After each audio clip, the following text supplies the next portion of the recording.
So after getting into the Delta Hawk Ops playtest, safe to say that this is going to be a damn good FPS game. If you don't know what Delta Force is, it is essentially another version of Battlefield mixed in with a little bit of Call of Duty's DMZ mode. And what we have here is a damn pretty good package. When the game launches in 2025, there will be a full-on campaign mode, but for the playtest, we only had access to two modes: Tactical Turmoil and Havoc Warfare. Tactical Turmoil is the game's DMZ mode, except it does DMZ better than what Call of Duty did. It is what the Call of Duty DMZ mode should have been. So the gunplay, mechanics, everything about that is very similar to Call of Duty and its DMZ mode. The big difference between Delta Force and Call of Duty's DMZ was that Delta Force's Tactical Turmoil mode, it actually has an out-of-match economy, something that was very lacking in the DMZ mode. And that breeds all the way through, and it's very Escape from Tarkov like. So you have your vendors that need to be leveled up by doing quests. You have an auction which allows you to sell items that you don't need, or if you had an excess of, for money. You earn money by looting and completing quests and taking it from enemies, selling gear, etc. And then you even have the whole crafting where you have to barter items to make things. The out of game economy is on the same level that Escape from Tarkov has in most cases. It is the one thing that I lacked in the DMZ mode. Time to kill in this mode was very, very quick. There's a lot of loot. A lot of it, as you'll see, you'll look at it and sit there and say, well, it's very Escape from Tarkov like. Yes, it is. That's the point. Time to kill is really, really fast. You can play solo, but I would recommend playing in a squad as you can get revived. Whereas if you play solo, you're just dead. And then the whole point is you go in, you go in with what you have. If you die, you lose it. You complete quests, collect loot, extract. It's no different than any other extraction game. But like I said, if you've played Call of Duty's DMZ, you'll see that it's very similar, but done better because there's actually an out-of-game economy, something that it lacked. The other game mode, Havoc Warfare, that is the Battlefield game mode. The game modes that were available for our test was essentially their version of Rush, which is obviously one team's attacking, the other team's defending, and that is essentially what that mode is. And this particular mode is very much like Battlefield 2042. There are operators in this game, and each operator not only fulfills a role but has their unique kit. The kit does apply to both the Tactical Turmoil and Havoc Warfare, so that also works when you're squatting up. And each one, there's a healer, there's ones for recon, there's ones for flanking. The whole point is everybody's got their own kit, and then not only do they have their own kit, but based on the role that there are, they also have the weapons. For example, if you're using the Sova chick, the chick that has the bow and arrow, well, she's meant more for long range encounters, so her equipment is more favored towards long range, where you have marksman rifles, sniper rifles, etc. Where if you're using the meta class is more to be with their teammates, so they have like an SMG and a shoddy. And then if you have the assault, you have the ARs, etc. So a lot of the Battlefield 2042 operators are basically here, but this game does it better because it encourages more and more teamwork. There's also a large variety of weapons and attachments. The attachments is very similar to that of the Gunsmith, where you can go through each individual piece, choose the attachment that you have unlocked, and obviously it will improve your stats and you can see what you can do.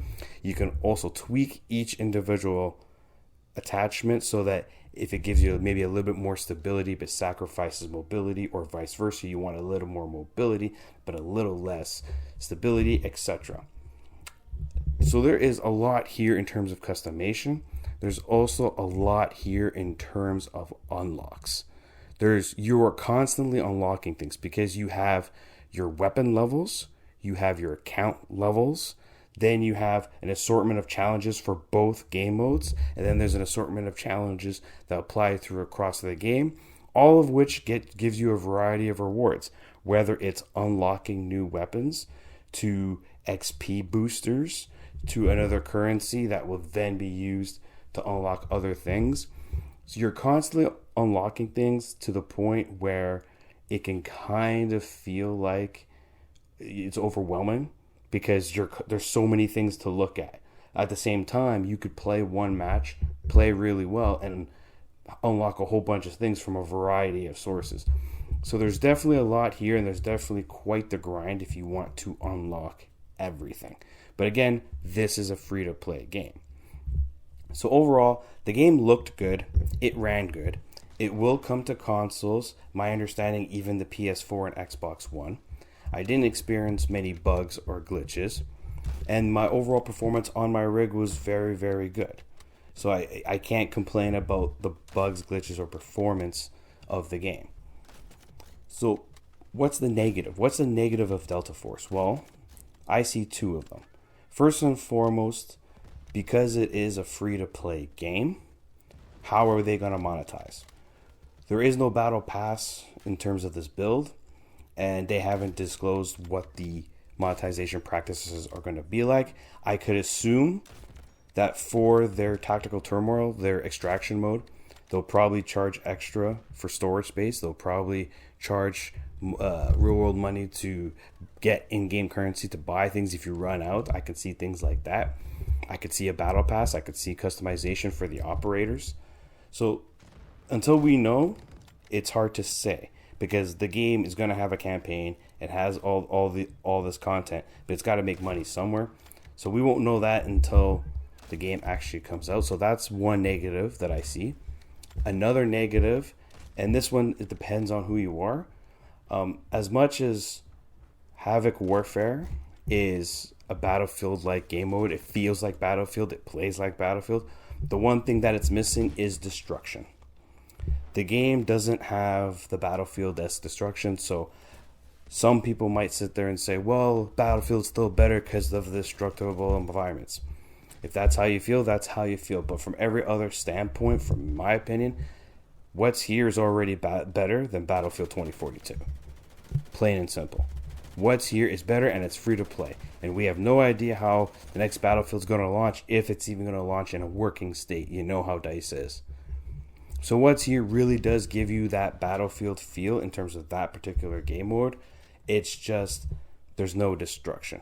To me, it's not that big of a big deal because you do have the ability to still call down vehicles as well as other pieces of utility. Like you can call down a mortar strike, you can call down a guided missile, and you do that by playing the game, doing well, earning in-game score, kind of like a kill streak, and then cashing in your currency in order to use one of those drops. So there's a lot here, and from this perspective, I have a blast playing Delta Force. I think it's really, really good. If you're looking for a fun arcade extraction shooter, they got a game mode for that. And if you're looking for a Battlefield type game, they've got something here as well. It's essentially Battlefield with a DMZ mode, as opposed to Call of Duty with a DMZ mode. Only that this game has a better DMZ mode. So aside from this game has tremendous potential. It is expected to launch early 2025. I don't know if there's going to be a console beta. I assume they will be, but they haven't said anything. But overall, what's here is really, really good. It looks good. It sounds good. It ran good. It's a blast to play. Regardless of which mode I was playing, I had a good time. And safe to say, as a free-to-play title, this is one that people need to keep an eye on. I just hope that for the developer's sake, that the monetization practices is not too egregious. But overall, keep an eye out for Delta Force Hawk Ops. This could be a game, especially for a Battlefield fan. Maybe you like extraction shooters. This is a game that you should keep an eye on, as there's a lot here already, and it has tremendous potential. So keep an eye on it. It will be free to play. We'll see how it goes when it launches. This is Veteran Gamer, and I hope to see you guys next time.